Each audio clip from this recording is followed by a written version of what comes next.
Hello everyone, চলে আসলাম নতুন একটি ব্লগ নিয়ে। এটা ছিল 21শে মার্চ, ঈদের দিন।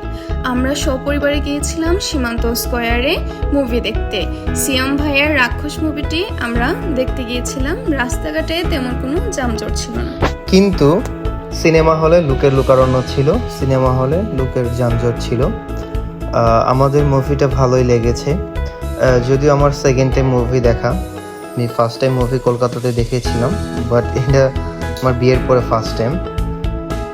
এই মুভিটিতে আপনারা জিল্লো মালদে এই জিল্লোকে দেখতে পাবেন, আর হচ্ছে সিয়াম আহমেদ ভাইয়ের প্রেম কাহিনী দেখতে পারবেন, কিভাবে একজন বিশ্ববিদ্যালয়ের প্রফেসর থেকে রাক্ষস হয়ে ওঠার কাহিনী। সে এই মুভির ভিলেনকে মেরে তার রক্ত দিয়ে গোসল করে তার প্রেমিকার জন্য।